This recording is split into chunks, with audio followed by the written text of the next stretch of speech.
வீடியோக்கு மேல் வந்திருக்கும் நண்பா நண்பிகள் அனைவருக்கும் வணக்கம். இந்த ஒரு வீடியோல நம்ம ஜெயமலோட நடிப்புல டைரக்டர் அந்தோனி பாக்யராஜ் அவரோட டைரக்ஷன்ல வெளிவந்திருக்கிற சேரன் திரைப்படத்துடைய ரிவ்யூ தான் இந்த வீடியோல நம்ம பார்க்க போறோம். நான் தான் உங்கள் சங்கி மங்கி. வாங்க வீடியோக்குள்ள போலாம்.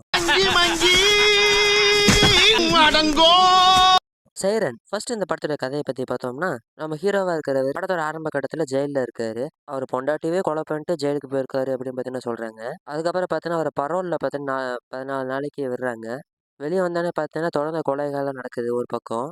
அதெல்லாம் ஒரு பக்கம் போலீஸ் தேடிட்டு இருக்க, எல்லாமே பார்த்தீங்கன்னா ஒரு இடத்துல கனெக்ட் ஆகும்.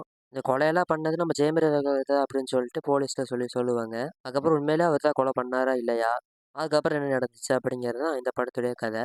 ஷார்ட்டா சொல்லணும்னா இதான் படத்துடைய கதை. இன்னும் டீட்டெயில்டா சொன்னா இப்ப ஸ்பாய்லர் ஆகுது அப்படிங்கிறதுனால அதெல்லாம் எதுவுமே சொல்லல. ஸோ ஃபர்ஸ்ட் படத்துல என்னென்ன ப்ளஸ் இருந்துச்சு அப்படிங்கிறதெல்லாம் பார்க்கலாம். ஃபர்ஸ்ட் படத்துல ப்ளஸ் பாயிண்ட் ஃபீல் ஆனது நம்ம ஜெயம் ரவி அவர்கள் தான். ஆக்டிங் வைஸ் ரொம்பவே சூப்பராவே பண்ணியிருந்தாரு. அவருடைய ரொம்பவே சூப்பரா அந்த ஒரு கேரக்டருக்கு கச்சிதமாவே பொருந்திருந்தாரு நம்ம ஜெயம் ரவி அவர்கள். அடுத்ததா பார்த்தீங்கன்னா, படத்தோட எடிட்டிங் சூப்பராவே இருந்துச்சு. இதுக்கு மேல நம்ம நெறைய திரைப்படங்கள் பார்த்திருப்போம். ஹீரோவ பாரு அவரோட ஃபிளாஷ்பேக் தனியா வந்து காமிப்பாங்க. அதுக்கப்புறம் என்ன நடந்துச்சு அப்படிங்கிறதெல்லாம் காமிப்பாங்க. ஆனா இந்த படத்துல அப்படிலாம் எதுவுமே பண்ணாம, பிரசன்ட்ல ஓடிட்டு இருக்கும். சின்ன சின்ன கட்ல பார்த்தீங்கன்னா, அப்படியே ஃபிளாஷ்பேக் வச்சிருப்பாங்க. அதில் நெறைய விஷயங்கள் வந்து கன்வே பண்ணியிருந்திருப்பாங்க.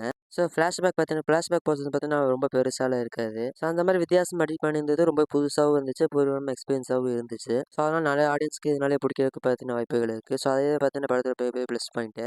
அடுத்தது பார்த்தீங்கன்னா படத்துல நடிச்சிருந்த கேரக்டர்ஸ் எல்லாமே ரொம்ப சூப்பரா பண்ணியிருந்தாங்க. நம்ம கீர்த்தி சுரேஷ்ல இருந்து யோகி பாபு அந்த குழந்தை, போலீஸா நடிச்சிருக்கவங்க எல்லாருமே அவங்களோட பெஸ்ட்ட பார்த்தீங்கன்னா குடுத்துருந்தாங்க.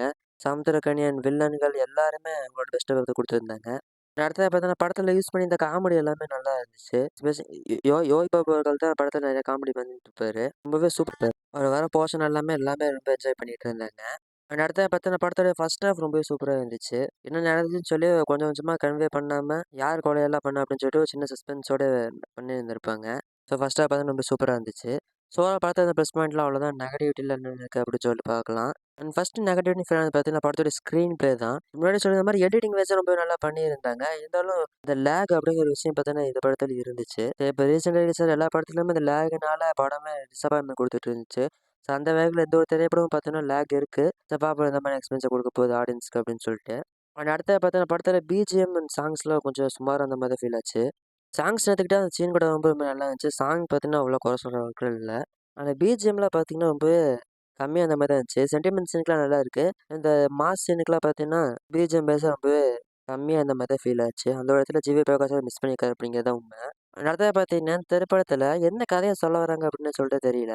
ஃபர்ஸ்ட் ஹாஃப்ல எதுவுமே கன்வே பண்ண மாட்டாங்க. செகண்ட் ஹாஃப்ல ஜாதி மாதிரியான விஷயத்த கொண்டு வருவாங்க. ஆனா அதுவும் இல்லாம கட் பண்ணிட்டு ஒரு ரிவெஞ்ச் ஸ்டோரியா, அதாவது நம்ம ஹீரோ வந்து எப்படி வந்து பழி பழி வாங்குறாரு அப்படிங்கிற ஒரு ரிவெஞ்ச் ஸ்டோரியா வந்து மாறிருது. ஸோ வந்து என்ன கதைய வந்து சொல்ல வராங்க அப்படிங்கிறதே புரியாத மாரி தான் இருந்துச்சு. படத்த கவனமா பார்க்கறவங்களுக்கு தெரியும். ஆனா ஒரு சில பேருக்கு வந்து புரியாம போறதுக்கு வாய்ப்புகள் இருக்குங்க. அடுத்தது பார்த்தீங்கன்னா, நம்ம ஜெயம் ரவி அவர்களுக்கு வெயிட்டேஜ் அப்படிங்கிறது பார்த்தா ரொம்பவே கம்மியா தான் இருந்துச்சு. முன்னாடி சொன்ன மாரி ஆக்டிங் வைஸ் ரொம்ப சூப்பரா பண்ணியிருந்தாரு. இருந்தாலும் அவரு வந்து பார்த்தீங்கன்னா, அவரோட ஆடியன்ஸ் ஓரளவுக்கு ஒரு மாஸான ஹீரோ. ஆனா அந்த மாதிரியான ஒரு சீன் எதுவுமே பார்த்தீங்கன்னா, இந்த படத்துல இல்ல. 1, 2 சீன் தான் பார்த்தீங்கன்னா இருந்துச்சு. ஒரு சாதாரண ஒரு ஆக்டர் நடிச்சா எப்படி இருக்குமோ, அந்த மாரி தான் பார்த்தீங்கன்னா, இந்த படத்துல அவர் நடிச்சிருந்தாரு. அந்த மாஸ் ஹீரோக்கான வெயிட்டேஜ் அப்படிங்கிறது ரொம்ப கம்மியா இருந்துச்சு. ஸோ, அதனால அவரோட ஆடியன்ஸ் எல்லாருக்குமே கொஞ்சம் டிசப்பாயின்ட்மென்ட் குடுக்கறதுக்கு வாய்ப்புகள் இருக்குங்க. ஸோ, ஓவரால் இந்த ஒரு திரைப்படம் பார்த்தீங்கன்னா, ஒன் டைம் வாட்சபிள் மூவியா தான் அமைஞ்சிருக்கு. ஸ்க்ரீன் பிளேயோட லேக்னால நெறைய பேருக்கு புடிக்காம போறதுக்கு வாய்ப்புகள் இருக்கு. இருந்தாலும் அதுல இருந்து கொஞ்சம் விறுவிறுப்பான சீன்ஸ் எல்லாம் இருந்துச்சு. ஸோ, அதனால ஒ ஒ இந்த படத்த ஒருக்கா வேணா பார்க்கலாங்க. இந்த படத்துக்கு ஒரு 10க்கு 7.5 மார்க் பார்த்தீங்கன்னா குடுக்கலாம். மத்தபடி இந்த படத்த சொல்லிக்கிற மாரி எதுவுமே இல்ல. நீங்க இந்த சேரன் திரைப்படத்த பார்த்துருந்தீங்கன்னா, உங்களுக்கு எந்த மாரி எக்ஸ்பீரியன்ஸ குடுத்திருந்தது அப்படிங்கிறத கமெண்ட்ல கூட ஷேர் பண்ணுங்க. இந்த வீடியோ உங்களுக்கு பிடிச்சிருந்துச்சுன்னா லைக் பண்ணுங்க. உங்க ஃப்ரெண்ட்ஸ் பார்க்கணும் அப்படின்னா அவங்களுக்கும் ஷேர் பண்ணுங்க. மறக்காம சிங்கமே யூடியூப் சேனல் சப்ஸ்கிரைப் பண்ணி வச்சுக்கோங்க. மீண்டும் ஒரு சூப்பரான வீடியோ உங்களை சந்திக்கிறேன். அதுக்கு முந்தைய விடைபெறுவது உங்கள் நான்.